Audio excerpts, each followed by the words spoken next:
Good morning dear students.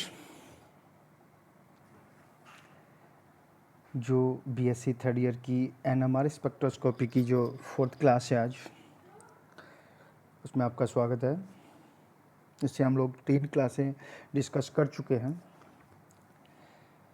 Last class में हमने जो डिस्कस किया था वो हमने chemical shift, shielding, deshielding, NMR scale,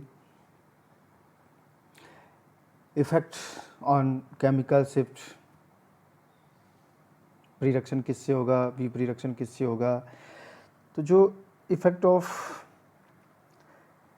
chemical shift पे जो प्रभाव पड़ रहे थे, उसमें पहला प्रभाव पड़ा था हमने इंडक्टिव इफेक्ट या प्रेरण प्रभाव। उसमें मैंने आपको बता दिया था कि अगर किसी हाइड्रोजन के आसपास जो एटम जुड़े हुए हैं वो मोर इलेक्ट्रोनेगेटिव हैं, तो उस हाइड्रोजन की चारों तरफ इलेक्ट्रॉन डेंसिटी कम हो जाएगी।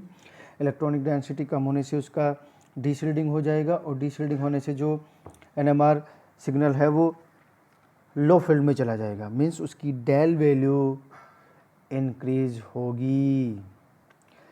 इसके अपोज में मैंने बताया था कि अगर कोई हाइड्रोजन का जो एटमॉस्फेयर है उसके चारों तरफ इलेक्ट्रोपॉजिटिव एलिमेंट जुड़े हुए हैं, तो वहाँ पे इलेक्ट्रॉन डेंसिटी बढ़ जाएगी। बढ़ने से प्रोटॉन का शिल्डिंग हो जाएगी, प्रीरिएक्शन हो जाएगा। प्रीरिएक्शन होने से एनएमआर सिग्नल अप फील्ड में जाएगा, मीन्स डेल वैल्यू डिक्रीज हो जाएगी। ठीक है, केमिकल शिफ्ट का मैंने बता दिया था।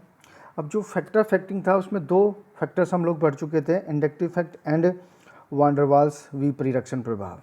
आज जो हम लोग डिस्कस करेंगे बहुत इंपॉर्टेंट है। आज को डिस्कशन का मैटर है वो है effect of magnetic and isotropy और स्पेस इफेक्ट। क्लियर है? चुंबकीय विसमदैशिकता प्रभाव और दिक् प्रभाव, इसे बोलते हैं चुंबकीय विसमदैशिकता प्रभाव और दिक् प्रभाव, स्पेस इफेक्ट। ये क्या है थोड़ा सा समझ लेते हैं, बाकी मैं शॉर्ट में बता दूंगा। पहले देख लेते हैं थ्योरी क्या है। इलेक्ट्रॉन के चक्रण, विशेषकर पाई इलेक्ट्रॉन के चक्रण के परिणाम स्वरूप नाभिक के चारों ओर एक प्रेरित चुंबकीय क्षेत्र उत्पन्न हो जाता है। जब प्रेरित चुंबकीय क्षेत्र प्रयुक्त चुंबकीय क्षेत्र की विपरीत दिशा में हो, अर्थात उसका विरोध करे, तो प्रोटॉन का परिरक्षण हो जाता है। अतः इसे प्रतिचुंबकीय विसमदैशिक प्रभाव कहते हैं। कौन सा प्रभाव? प्रतिचुंबकीय डायामैग्नेटिक आइसोट्रॉपी इफेक्ट। ध्यान रख लेना, डायाट्रॉपिक एंड आइसोट्रॉपी इफेक्ट। इसके विपरीत जब प्रेरित चुंबकीय प्रभाव प्रयुक्त चुंबकीय क्षेत्र की दिशा में हो, तो प्रोटॉन का विपरीरक्षण हो जाता है। इसे अनुचुंबकीय विसमदैशिक प्रभाव कहते हैं, paramagnetic and isotropy effect. Clear है? इसको मैं समझा देता हूँ, उनका मतलब क्या है, सीधा सा क्लियर है। सपोज ये कोई प्रोटॉन है, इसके चारों तरफ ये जो है, ये यहाँ पे बॉन्ड है, इसमें इलेक्ट्रॉन होंगे। ये जो इलेक्ट्रॉन हैं वो एक मैग्नेटिक फील्ड जनरेट करेंगे। ठीक है, अगर इन इलेक्ट्रॉनों द्वारा जनरेट मैग्नेटिक फील्ड और यहाँ से एक अप्लाइड मैग्नेटिक फील्ड लगाया जाएगा। अगर ये इलेक्ट्रॉनों द्वारा जनरेट मैग्नेटिक फील्ड और ये अप्लाइड मैग्नेटिक फील्ड दोनों सेम डायरेक्शन में हैं, और उस रीजन में ये हाइड्रोजन आ रहा है, अभी मैं एग्जांपल नीचे दूंगा। क्लियर है? इन इलेक्ट्रॉनों द्वारा जनरेट मैग्नेटिक फील्ड और ये अप्लाइड मैग्नेटिक फील्ड, दोनों की सेम डायरेक्शन है, और ऐसे रीजन में ये प्रोटॉन आ रहा है, ऐसे क्षेत्र में प्रोटॉन आ रहा है, तो उसका होगा विपरीरक्षण, डीशिल्डिंग। लेकिन यदि इन इलेक्ट्रॉनों द्वारा जनरेट उत्पन्न मैग्नेटिक फील्ड और प्रयुक्त मैग्नेटिक फील्ड दोनों की डायरेक्शन अपोजिट है, उस क्षेत्र में, जिस क्षेत्र में इन दोनों मैग्नेटिक फील्ड्स की डायरेक्शन अपोजिट है, उस क्षेत्र में, उस रीजन में हाइड्रोजन आ रहा है, वो शिल्डिंग होगी, उसकी शिल्डिंग होगी, मीन्स वो शिल्डेड होगा। इसको हम लोग 3-4 एग्जाम्पल से बहुत अच्छे से एक्सप्लेन करते हैं। क्लियर? सबसे पहले एल्काइन का एग्जाम्पल लेते हैं। ठीक है, first of all alkyne. Basically concept क्या है हमारा, ये प्रोटॉन और ये प्रोटॉन, देखो ये अप्लाइड मैग्नेटिक फील्ड है, ठीक है बिल्कुल।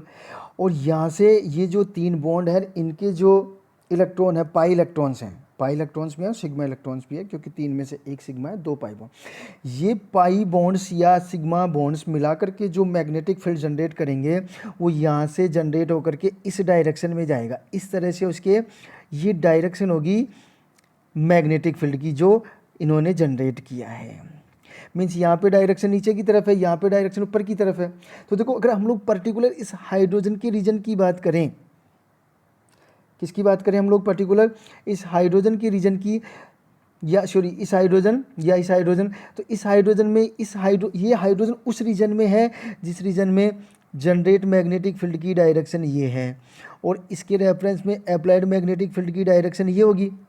मीन्स जो एल्काइन में जो प्रोटॉन होते हैं वो उस रीजन में हैं जहाँ पर अप्लाइड मैग्नेटिक फील्ड और जनरेट मैग्नेटिक फील्ड दोनों अपोजिट डायरेक्शन में होती है। इसलिए एल्काइन में इस प्रोटॉन का क्या होगा, शील्डिंग होगी। तो अभी मैंने बताया आपको कि वहाँ पे कौन सा आइसोट्रोपी इफेक्ट होगा। अब हम लोग एक बार देख लेते हैं उसको, जो मैंने अभी आपको बताया है। तो जो एल्काइन था उसमें प्रतिचुंबकीय विसमदैशिक प्रभाव होगा, जो हमने पहले क्लियर कर लिया है कि अगर दोनों की डायरेक्शन अपोजिट है और उस अपोजिट रीजन में प्रोटॉन आता है तो उसका हमेशा प्रतिचुंबकीय डायमैग्नेटिक प्रभाव होता है। मीन्स वो प्रोटॉन शिल्डेड होंगे तो उनकी डेल वैल्यू क्या हो जाएगी, कम हो जाएगी। नेक्स्ट एग्जाम्पल लेते हैं हम लोग एल्कीन का। अगर एल्कीन की बात करें तो जो एल्कीन में जो प्रोटॉन है वो यहाँ पे हैं। अब देखो ये अप्लाइड मैग्नेटिक फील्ड है और इस रीजन में जो है जो इंड्यूस्ड मैग्नेटिक फील्ड है उसकी डायरेक्शन भी ये है।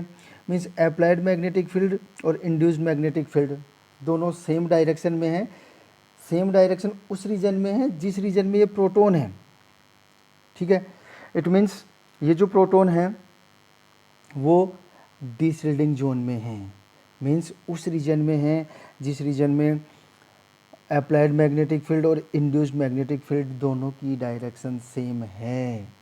तो इन प्रोटोनों का क्या होगा, विपरीरक्षण होगा। तो यहाँ पे कौन सा एनआइसोट्रोपिक इफेक्ट होगा, पैरामैग्नेटिक एंड आइसोट्रोपिक इफेक्ट, अनुचुंबकीय विसमदैशिक प्रभाव। अब देखो इन प्रोटोन मीन्स एल्कीन में प्रोटॉन्स का क्या होगा, डीशिल्डिंग मीन्स ये डाउन फील्ड में जाएगी। डाउन फील्ड मीन्स इनकी डेल वैल्यू ज़्यादा होगी, इनकी डेल वैल्यू 4.5 से 6 तक होती है। एल्कीन में जो हाइड्रोजन होते हैं उनकी डेल वैल्यू 4.5 से लेकर के 6 तक होती है। आगे चलते हैं, बेंजीन में देखते हैं। देखो बेंजीन में अगर हम लोग बात करें तो बेंजीन में जो प्रोटॉन है वो यहाँ पे होते हैं, बाहर की तरफ परिधि की तरफ होते हैं। पेरिफेरल जो होते हैं, पेरिफेरल प्रोटॉन्स होते हैं, ये वाले 6 प्रोटॉन्स हैं। अगर हम लोग यहाँ पे अब बात करें तो जो बेंजीन है उसके जो पाई इलेक्ट्रॉन हैं उनसे जो मैग्नेटिक फील्ड इंड्यूस्ड होगा उसकी डायरेक्शन ये वाली होगी। मीन्स ये जो 6 प्रोटॉन्स हैं वो उस रीजन में हैं जिस रीजन में अप्लाइड मैग्नेटिक फील्ड और इंड्यूस्ड मैग्नेटिक फील्ड दोनों की डायरेक्शन सेम है, और ऐसा रीजन हमेशा डीशिल्डिंग रीजन होता है। इट मीन्स प्रोटॉन में जो 6 प्रोटॉन हैं, बेंजीन में जो 6 प्रोटॉन हैं वो हमेशा डीशिल्डिंग जोन में होंगे, और डीशिल्डिंग जोन में होंगे मीन्स उसकी विपरीरक्षण होगा तो डेल वैल्यू बढ़ जाएगी। डेल वैल्यू बढ़ने की वजह से उनका डेल वैल्यू हमेशा 6.5 से लेकर के 8 के बीच में आता है। ये बहुत इम्पोर्टेंट है।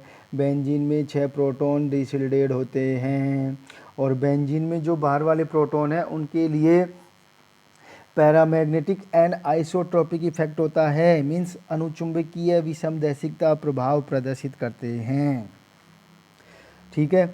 आगे चलते हैं, नेक्स्ट एग्जाम्पल एल्डिहाइड की बात करते हैं। एल्डिहाइड में एक प्रोटॉन होता है, यहाँ पे कार्बन ऑक्सीजन डबल बॉन्ड है। ये बॉन्ड जो होगा उनकी वजह से जो इनके बॉन्ड जो हैं वो पाई बॉन्ड है, वो उसके इलेक्ट्रॉनों की वजह से इंड्यूस्ड मैग्नेटिक फील्ड जनरेट होगा।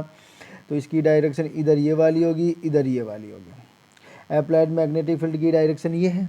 अब आप देख सकते हो यहाँ पे ये डायरेक्शन है, जिस रीजन में प्रोटॉन है या हाइड्रोजन है उस रीजन में इंड्यूस्ड मैग्नेटिक फील्ड की डायरेक्शन ये है, और अप्लाइड मैग्नेटिक फील्ड की डायरेक्शन भी यही है।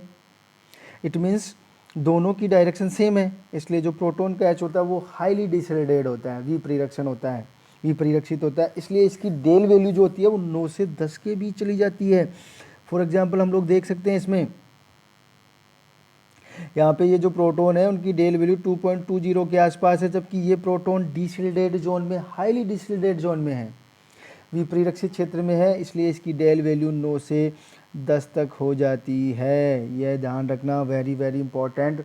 इन दोनों कंसेप्ट को हम लोग एक बात बेंजल्डिहाइड में समझ सकते हैं। फॉर एग्जांपल ये 5 प्रोटॉन बेंजीन के थे, ये भी डिसोल्डिंग जोन में हैं, लेकिन इनका डिसोल्डिंग इतना नहीं है जितना इस प्रोटॉन का होगा, तो इनकी डेल वैल्यू 7.45 7.54 के आसपास होती है, और ये प्रोटॉन हाईली डिसोल्डेड होता है, इसलिए इसकी वैल्यू 9.97 के आसपास होती है। आगे चलते हैं।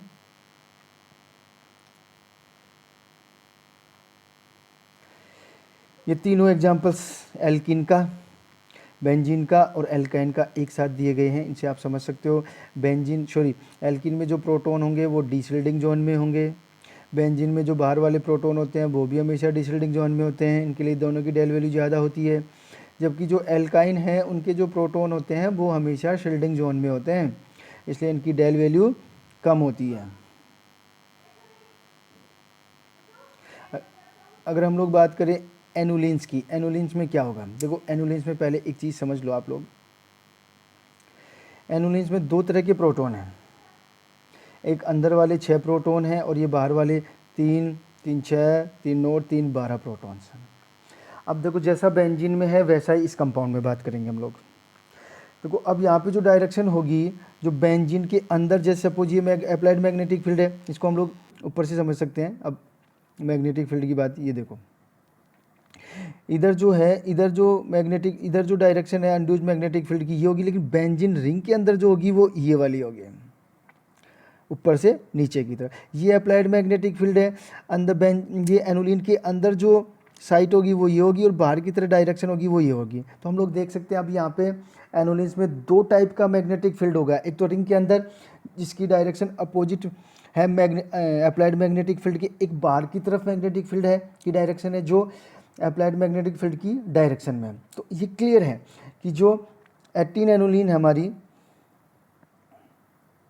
ये वाली, इसमें जो बाहर वाले प्रोटॉन हैं ये 12 प्रोटॉन वो डिसोल्डिंग जोन में हैं, विपरिरक्षित क्षेत्र में होंगे, जबकि जो 6 प्रोटॉन हैं वो परिरक्षित क्षेत्र में होंगे, शील्डिंग जोन में होंगे। तो इनकी डेल वैल्यू बहुत कम होगी और इन बाहर वालों की डेल वैल्यू बहुत ज़्यादा होगी। फॉर एग्जांपल जो अंदर वाले 6 प्रोटॉन हैं वो हाईली डिसोल्डेड हैं और इनकी डेल वैल्यू -1.9 के आसपास होती है ppm में, जबकि बाहर वाले हाईली डिसोल्डेड हैं और उनकी डेल वैल्यू 8.2 ppm में होती है। तो ये सबसे इम्पोर्टेंट इफेक्ट था जो केमिकल शिफ्ट को प्रभावित करता है। कौन सा? चुंबकीय विसमदैशिकता प्रभाव या दिक् प्रभाव। ठीक है, आगे चलते हैं।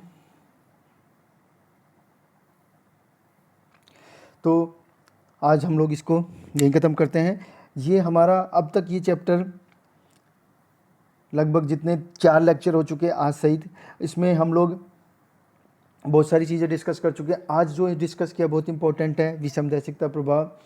नेक्स्ट क्लास में मतलब बेसिकली इसके 2 टॉपिक इंपॉर्टेंट बचे हैं, एक होगा स्पिन स्पिन कपलिंग और स्पिन स्पिन स्प्लिटिंग, चक्रण चक्रण विपाटन, और एक हम लोग पढ़ेंगे कपलिंग कांस्टेंट, युग्मन गुणांक। ये 2 टॉपिक बचे हैं। इसके बाद कुछ एग्जाम्पल्स लेंगे हम लोग जिनके NMR स्पेक्ट्रा को हम लोग एक्सप्लेन करेंगे। ठीक है, मिलते हैं नेक्स्ट क्लास में।